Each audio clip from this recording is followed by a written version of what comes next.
श्रीमद् भागवत गीता अध्याय 2। संजय बोले, करुणा व शोक से व्याकुल और सजल नेत्रों वाले अर्जुन से भगवान मधुसूदन ने इस प्रकार कहा। श्री भगवान बोले, हे अर्जुन, इस संकट काल में यह मोह तुम्हें कैसे उत्पन्न हो गया?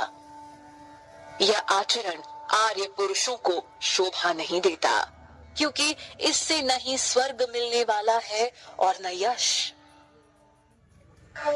हे पार्थ, कायर मत बनो, यह तुम्हारे लिए उचित नहीं है। हे परंतप, हृदय की इस तुच्छ दुर्बलता को त्याग कर युद्ध के लिए खड़े हो जाओ। अर्जुन ने कहा, हे मधुसूदन, मैं युद्ध में भीष्म और द्रोण के विरुद्ध बाणों से कैसे लड़ूंगा? हे हरिसूदन, वे दोनों ही मेरे लिए पूजनीय हैं। अपने महानुभाव गुरुजनों को न मारकर मैं भिक्षा का अन्न खाना श्रेष्ठ समझता हूँ, क्योंकि गुरुजनों को मारकर इस लोक में रक्त से सने हुए धन को ही तो भोगूंगा। हम तो यह भी नहीं जानते कि हमें क्या करना उचित है। इनसे हम जीते या वे हमको जीते।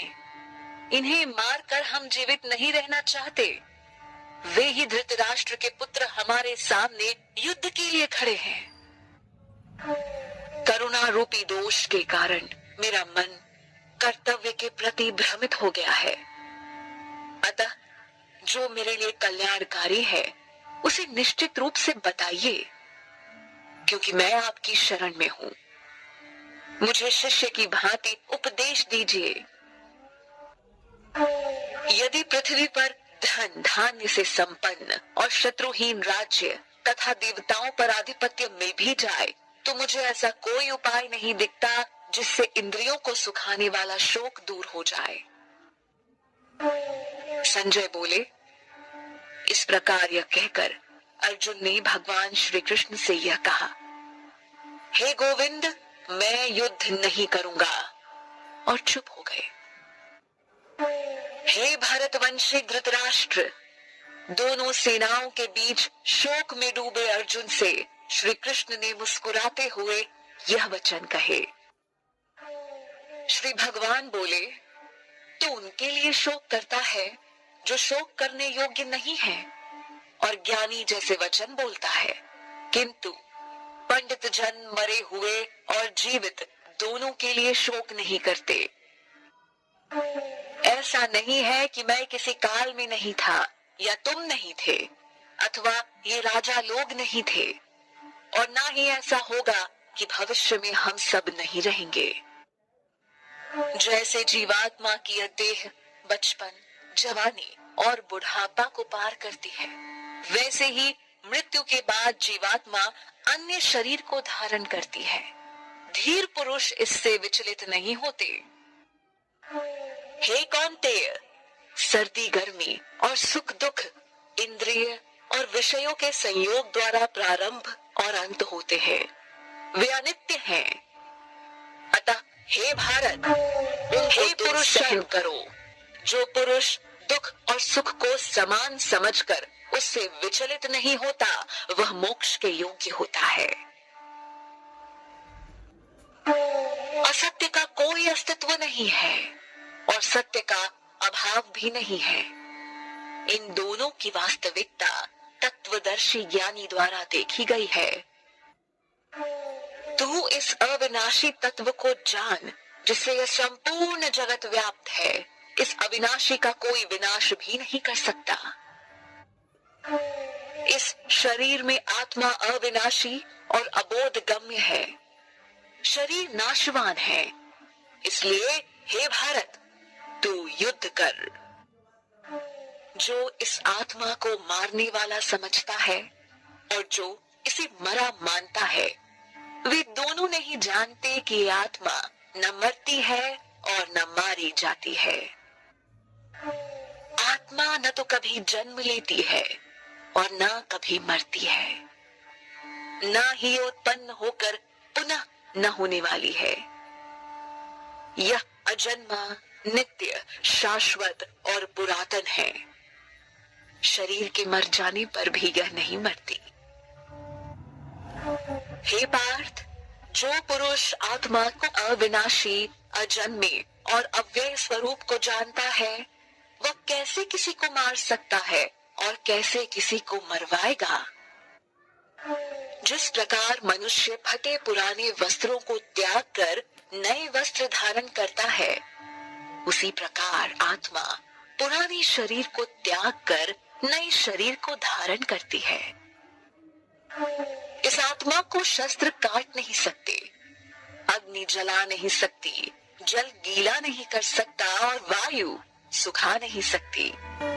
इस आत्मा को न छेदा जा सकता है, न जलाया जा सकता है, न गीला किया जा सकता है और न सुखाया जा सकता है। यह नित्य, सर्वव्यापी, अविकारी, अचल और स्थिर स्वभाव वाली सनातन है। इस आत्मा को अव्यक्त, अचिंत्य और अविकारी कहा गया है, इसलिए ऐसा जानकर तुझे शोक नहीं करना चाहिए। हे महाबाहो, यदि तू इस आत्मा को नित्य जन्म लेने वाला और मरने वाला मानता है, तो भी इसके लिए तुम्हें शोक नहीं करना चाहिए। जन्म लेने वाले की मृत्यु निश्चित है और मरने वाले का जन्म निश्चित है, इसलिए जो अटल है उसके विषय में तुम्हें शोक नहीं करना चाहिए। हे भारत, जन्म से पहले सभी प्राणी अव्यक्त थे और मरने के बाद भी अव्यक्त हो जाते हैं, केवल मध्य में प्रकट दिखते हैं। अतः इसमें शोक ही क्या करना। कोई इस आत्मा को आश्चर्य से देखता है और कोई इसका आश्चर्य से वर्णन करता है और कोई आश्चर्य से सुनता है, पर कोई इसे सुनकर भी नहीं समझ पाता।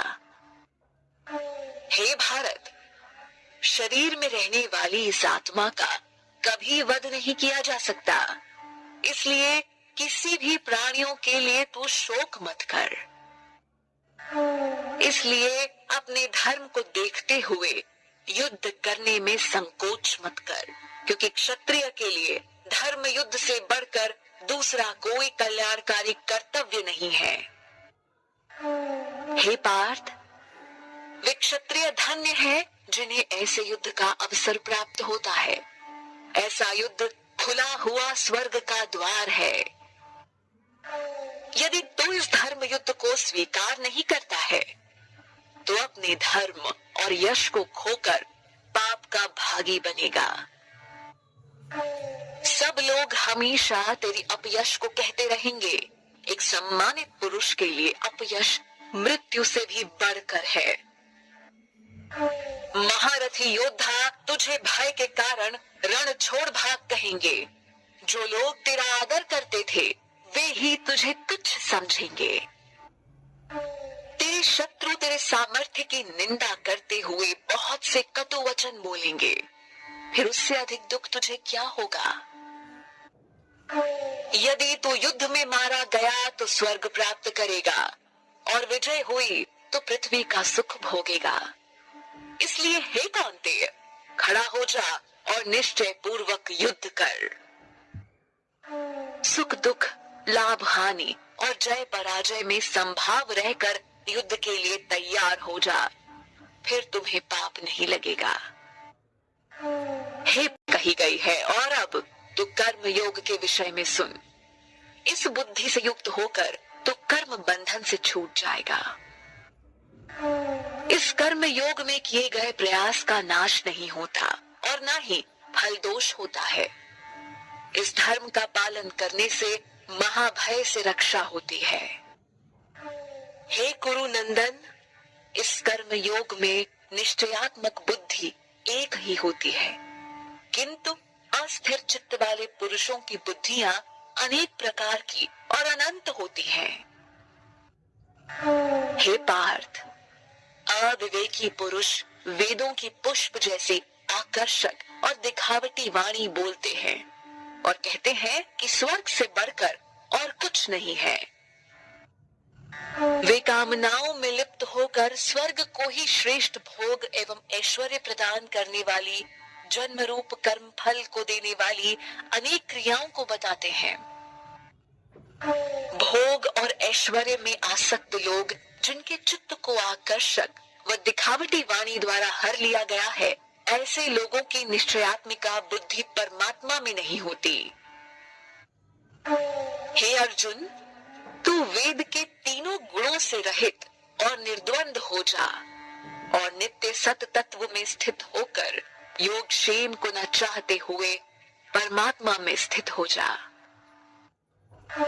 जैसे चारों ओर जल ही जल होने से किसी एक जलाशय का कोई महत्व नहीं होता, वैसे ही ब्रह्म को सम्यक प्रकार से जानने वाले ज्ञानी को वेदों की कोई आवश्यकता नहीं रहती। तेरा अधिकार केवल कर्म करने में ही है, फल में कदापि नहीं। इसलिए तू कर्म फल का हेतु मत बन और कर्तव्य न करने में तेरी आसक्ति न हो। हे धनंजय, तू आसक्ति को त्याग कर सिद्धि असिद्धि में सम होकर योग में स्थित हुआ कर्म कर। संभाव ही योग कहलाता है। हे धनंजय, संबुद्धि योग की अपेक्षा सकाम कर्म निम्न स्तर का है। इसलिए तू संबुद्धि की शरण में हो जा, क्योंकि कर्म फल की इच्छा वाले अत्यंत दीन होते हैं। संबुद्धि युक्त मनुष्य इस जीवन में पुण्य और पाप दोनों को त्याग देता है। इसलिए तू योग मार्ग का अनुसरण कर, क्योंकि कर्मों में कुशलता ही योग है। संबुद्धि ज्ञानी जन कर्म फलों को त्याग कर जन्म मृत्यु के बंधन से मुक्त होकर परम पद को प्राप्त करते हैं। जब तेरी बुद्धि मोह रूपी दलदल को पार कर जाएगी, उसी समय तू सुने हुए या सुनने में आने वाले भोगों से विरक्त हो जाएगा। जब अनेक विषयों के सुनने से विचलित हुई तेरी बुद्धि परमात्मा स्वरूप में स्थिर हो जाएगी, तब तू योग को प्राप्त करेगा। हे केशव, समाधि में स्थित स्थिर बुद्धि वाले पुरुष के क्या लक्षण है? वह कैसे बोलता है, कैसे बैठता है और कैसे चलता है? श्री भगवान बोले, हे पार्थ, जब मनुष्य मन में स्थित सभी कामनाओं को त्याग कर आत्मा से आत्मा में ही संतोष रखता है, तब वह स्थित प्रज्ञ कहलाता है। दुख में जिसका मन विचलित नहीं होता और सुख में जिसकी लालसा नहीं है और जो आसक्ति भय व क्रोध से मुक्त है, ऐसा मुनि स्थिर बुद्धि वाला कहलाता है।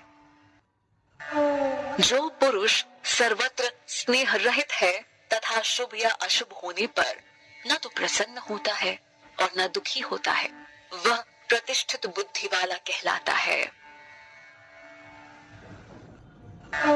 जैसे कछुआ अपने अंगों को समेट लेता है, वैसे ही जब कर्म योगी अपने इंद्रियों को इंद्रिय विषयों से हटा लेता है, तब उसकी बुद्धि स्थिर होती है। इंद्रियों से विषयों को हटाने वाले पुरुष के विषय तो निवृत्त हो जाते हैं, पर भोगों में आसक्ति बनी रहती है। किंतु स्थित प्रज्ञ पुरुष परमात्म तत्व का अनुभव होने से निवृत्त हो जाता है। हे कौन्तेय, प्रयत्न करते रहने पर भी बुद्धिमान पुरुष के भी मन को ये चंचल इंद्रियां बलपूर्वक हर लेती हैं। इसलिए सभी इंद्रियों को वश में करके मुझसे युक्त और परायण हो जा, क्योंकि जिसकी इंद्रियां वश में होती हैं, उसकी प्रज्ञा प्रतिष्ठित होती है। विषयों का चिंतन करने से उसमें आसक्ति हो जाती है। आसक्ति से कामना और कामना पूरी न होने से क्रोध उत्पन्न होता है। क्रोध से मूढ़ता उत्पन्न होती है और मूढ़ता से स्मृति भ्रम हो जाती है। स्मृति भ्रम होने से बुद्धि का नाश होता है और बुद्धि के नाश होने से मनुष्य अपनी स्थिति से गिर जाता है। किंतु संयमी पुरुष राग द्वेष से मुक्त अपनी इंद्रियों को वश में करके विषयों को भोगता हुआ प्रसन्नता प्राप्त करता है। शांति मिलने पर सभी दुखों का अंत हो जाता है और प्रसन्न चित्त वाले की बुद्धि शीघ्र ही स्थिर हो जाती है। जो बुद्धि योग से युक्त नहीं है उसकी इंद्रियां और मन वश में नहीं होते और न ही उसकी बुद्धि स्थिर होती है। बुद्धि स्थिर न होने से शांति नहीं मिलती, बिना शांति के सुख नहीं मिलता। जब मन विषयों में विचरता हुआ इंद्रियों के पीछे दौड़ता है तब इंद्रियां उसकी बुद्धि को हर लेती हैं, जैसे जल में प्रचंड वायु नाव को। इसलिए हे महाबाहो, जिसकी इंद्रियां सब प्रकार से जिसके वश में होती हैं, उसकी बुद्धि स्थिर है। सभी प्राणियों के लिए जो रात्रि है उसमें संयमी पुरुष जागता है और जब सब प्राणी जागते हैं तब मुनि के लिए रात्रि है। जैसे नदियों का जल चारों ओर से आकर समुद्र में मिलने पर समुद्र अपनी मर्यादा में अचल और शांत रहता है, वैसे ही संयमी पुरुष बिना विकार उत्पन्न किए परम शांति को प्राप्त होता है, कामनाओं को चाहने वाला नहीं।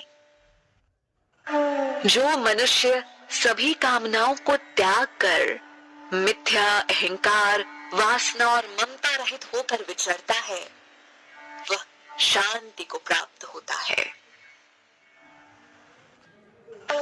हे पार्थ, यह ब्रह्म प्राप्ति की स्थिति है। इसे प्राप्त कर कोई कभी मोहित नहीं होता। यदि अंत काल में भी इसी स्थिति में स्थिर रहे तो ब्रह्म निर्वाण की प्राप्ति हो जाती है।